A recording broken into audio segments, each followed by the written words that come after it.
احمدہ ونصلی علی رسولہ الکریم اما بعد فاعوذ باللہ من الشیطان الرجیم بسم اللہ الرحمن الرحیم اذلۃ علی المؤمنین اعزۃ علی الکافرین۔ سامعین محترم، ام المؤمنین حضرت عائشہ رضی اللہ تعالی عنہا سے روایت ہے کہ رسول اللہ صلی اللہ علیہ وسلم نے ارشاد فرمایا کہ اللہ تعالیٰ خود بھی نرمی اور مہربانی فرمانے والے ہیں اور نرمی کو پسند فرماتے ہیں، اور اللہ تعالیٰ کی جانب سے نرمی پر جو کچھ انعامات اور اجر و ثواب عطا کیا جاتا ہے وہ سختی اور اس کے علاوہ پر نہیں کیا جاتا۔ سامعین محترم، اللہ تعالیٰ کی ذاتی صفات میں سے ایک بہت ہی پیاری صفت یہ ہے کہ وہ اپنے بندوں کے ساتھ لطف و مہربانی اور نرمی سے پیش آتے ہیں۔ چنانچہ ارشاد باری تعالیٰ ہے، اللہ لطیف بعبادہ یرزق من یشاء وہو القوی العزیز۔ اللہ تعالیٰ اپنے بندوں پر مہربان ہے، وہ جسے چاہتا ہے رزق عطا کرتا ہے، اور وہ قوی بھی ہے، عزیز بھی ہے، غالب بھی ہے۔ اس آیت کے تحت علامہ قرطبی رحمہ اللہ نے لطیف کی تشریح میں مختلف معنی بیان فرمائے۔ ان میں سے ایک یہ ہے کہ حق تعالی شانہ اپنے بندوں پر بڑا مہربان ہے، اور یہ اس کی نرمی ہی کا نتیجہ ہے، مہربانی ہی کا نتیجہ ہے کہ وہ دنیا میں اپنے نیک بندوں کو بھی رزق عطا کرتے ہیں، اور کفار فجار کو بھی۔ اگر وہ حضرت ابراہیم علیہ السلام کو رزق دیتا ہے تو نمرود پر بھی اپنا رزق بند نہیں کرتا۔ اگر وہ حضرت موسیٰ علیہ السلام کو رزق عطا کرتے ہیں تو فرعون جیسے ظالم جابر پر بھی اپنا رزق بند نہیں کرتا۔ ہاں، فرق یہ ہے کہ وہ اپنے فرما بردار بندوں کو خوش ہو کر رزق عطا کرتے ہیں، جبکہ نافرمان باغی لوگوں کو ناراض ہو کر عطا کرتے ہیں، لیکن محروم کسی کو نہیں کرتا۔ یہ اس کی مہربانی نہیں تو اور کیا ہے۔ دوسرے یہ کہ بندوں کے چھوٹے چھوٹے اعمال پر بڑے بڑے اجر و ثواب عطا کرتا ہے، یہ بھی اس کی مہربانی ہے۔ تیسرے یہ کہ اس نے اپنے بندوں کو ان کی طاقت سے، ہمت سے زیادہ اعمال اور احکامات کا مکلف نہیں بنایا، یہ بھی اس کی مہربانی کی، نرمی کی عظیم الشان نشانی ہے۔ اور چوتھے یہ کہ سوال کرنے والوں کو محروم نہیں کرتا۔ البتہ یہ بات ضرور ہے کہ وہ مانگنے والوں کو ہمیشہ وہی چیز نہیں دیتا جو انہوں نے مانگی ہے، بلکہ وہ چیز دیتا ہے جو ان کے حق میں بہتر ہو، لیکن محروم کسی کو نہیں کرتا، اور یہ بھی اس کی مہربانی اور نرمی کی دلیل ہے۔ سامعین محترم، نرمی رسول اللہ صلی اللہ علیہ وسلم کی بھی پاکیزہ صفت ہے۔ اللہ تعالیٰ اپنے بندوں پر تو نرمی کا معاملہ فرماتے ہیں، اپنے بندوں سے بھی یہی چاہتے ہیں کہ وہ بھی آپس میں نرمی اور مہربانی سے پیش آئیں۔ حدیث پاک میں آتا ہے، آپ علیہ السلام نے فرمایا، یحب الرفق، کہ اللہ تعالیٰ کو اپنے بندوں کا آپس میں نرم مزاجی سے پیش آنا بہت زیادہ پسندیدہ ہے۔ یہی وجہ ہے کہ ذاتی معاملات میں نرمی سے پیش آنا اللہ تعالیٰ کے محبوب پسندیدہ بندوں کی پاکیزہ صفت ہے۔ چنانچہ ساری کائنات میں اللہ تعالیٰ کے سب سے زیادہ محبوب پسندیدہ بندے سرکار دو جہاں احمد مجتبیٰ محمد مصطفیٰ صلی اللہ علیہ وسلم کی ذات اقدس ہیں۔ آپ علیہ السلام کی ساری زندگی کھلی کتاب کی مانند ہے، ہر کوئی اسے پڑھ سکتا ہے۔ آپ علیہ السلام نے بعض شرعی امور کے علاوہ اپنے ذاتی امور معاملات میں کبھی کسی کے ساتھ سختی نہیں کی، ہر ایک کے ساتھ نرمی سے پیش آتے رہے۔ حالانکہ زندگی میں بارہا ایسے مواقع بھی پیش آئے جن میں نبی پاک صلی اللہ علیہ وسلم کو اذیت، تکلیف بھی اٹھانا پڑی، مگر اس کے باوجود آپ علیہ السلام ہمیشہ ہر ایک کے ساتھ نرم مزاجی سے پیش آتے رہے۔ غزوہ احد کا موقع ہے، بعض صحابہ کرام سے اجتہادی خطا ہوئی کہ میدان چھوڑ کر چلے گئے، جس سے نبی پاک صلی اللہ علیہ وسلم کو سخت تکلیف بھی ہوئی، مسلمانوں کو سخت تکلیف بھی ہوئی، مگر اس کے باوجود آپ علیہ السلام نے ان کے ساتھ اپنی طرف سے کوئی سختی کا معاملہ نہیں فرمایا، بلکہ نرم مزاجی ہی سے پیش آئے۔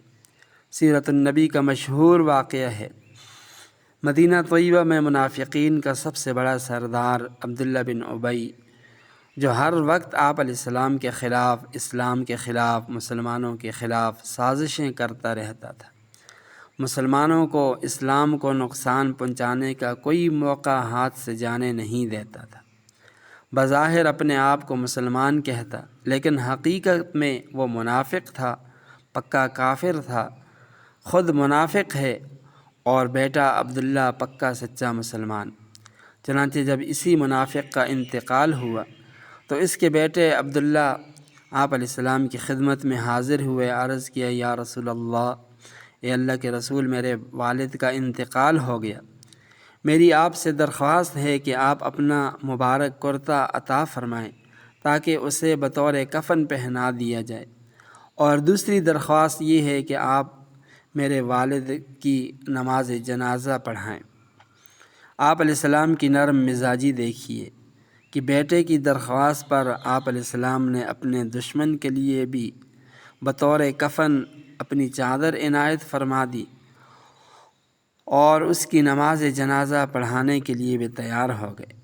یہی موقع ہے کہ حضرت عمر فاروق رضی اللہ تعالی عنہ نے رسول اللہ صلی اللہ علیہ وسلم کا دامن پکڑ لیا، عرض کیا، حضور، یہ انہی لوگوں میں سے ہے جن کے متعلق اللہ تعالی نے فرمایا کہ آپ ان کے لیے استغفار کریں یا نہ کریں، اللہ تعالیٰ ایسے لوگوں کو ہدایت نہیں دیتا۔ بہرحال آپ علیہ السلام نے اس کی نماز جنازہ پڑھا دی، لیکن بعد میں آیت نازل ہوئی جس میں آپ علیہ السلام کو منافقین کی نماز جنازہ پڑھانے سے روک دیا، اور پھر آپ علیہ السلام نے کبھی بھی کسی منافق کا نماز جنازہ نہیں پڑھایا۔ جہاں تک ذاتی امور میں نرمی برتنے کا تعلق ہے تو وہ آپ علیہ السلام کا ہمیشہ ہر ایک کے ساتھ معمول رہا، بلکہ موقع بموقع آپ علیہ السلام نے دوسروں کو بھی نرمی برتنے کی ترغیب بھی دی۔ حدیث پاک میں آتا ہے کہ ایک مرتبہ کچھ یہودی آپ علیہ السلام کی خدمت میں حاضر ہوئے، شرارت کے سبب انہوں نے السلام علیکم کہنے کے بجائے السلام علیکم کہا، جو دراصل ایک بہت بری بات ہے۔ اس کا مطلب یہ ہے کہ تم پر موت آئے، نعوذ باللہ۔ سیدہ کائنات حضرت عائشہ رضی اللہ تعالی عنہا وہیں پر موجود تھیں، یہ سن کر برداشت نہ کر سکیں، جواباً فرمانے لگی، بل علیکم السلام واللعنہ، کہ تم ہی کو موت آئے اور تم پر اللہ تعالیٰ کی لعنت ہو۔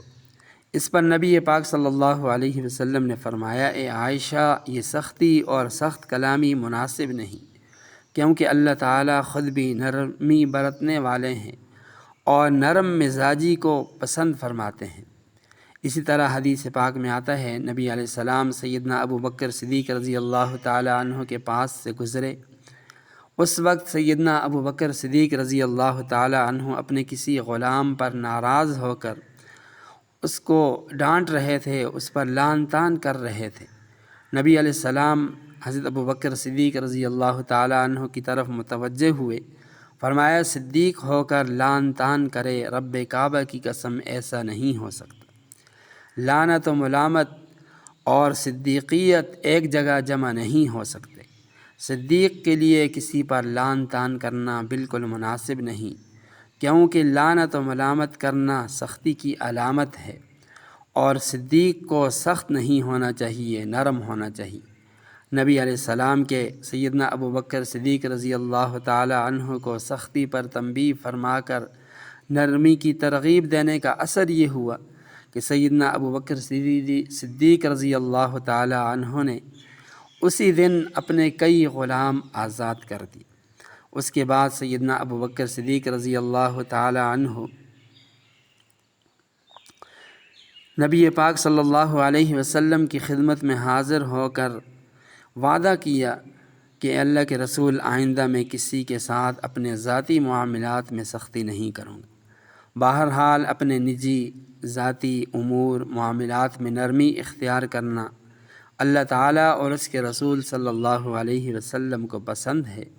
قرآن کریم میں اللہ تعالیٰ نے اہل ایمان کی جو صفات بیان فرمائی، اہل ایمان کی جو پہچان بیان فرمائی، اس میں ایک یہ بھی ہے کہ اذلۃ علی المؤمنین اعزۃ علی الکافرین، کہ اہل ایمان وہ ہیں کہ اہل ایمان ایک دوسرے کے لیے تو نرم ہوتے ہیں لیکن اللہ کے باغیوں اور دشمنوں کے لیے سخت ہوتے ہیں۔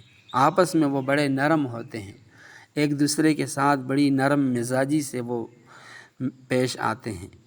اور پھر یہ بھی بہت بڑی حقیقت ہے کہ جن لوگوں کے مزاج معاملات میں نرمی ہوتی ہے وہ خود بھی سکون پاتے ہیں، اور جن کا ان سے واسطہ پڑتا ہے وہ بھی سکون پاتے ہیں۔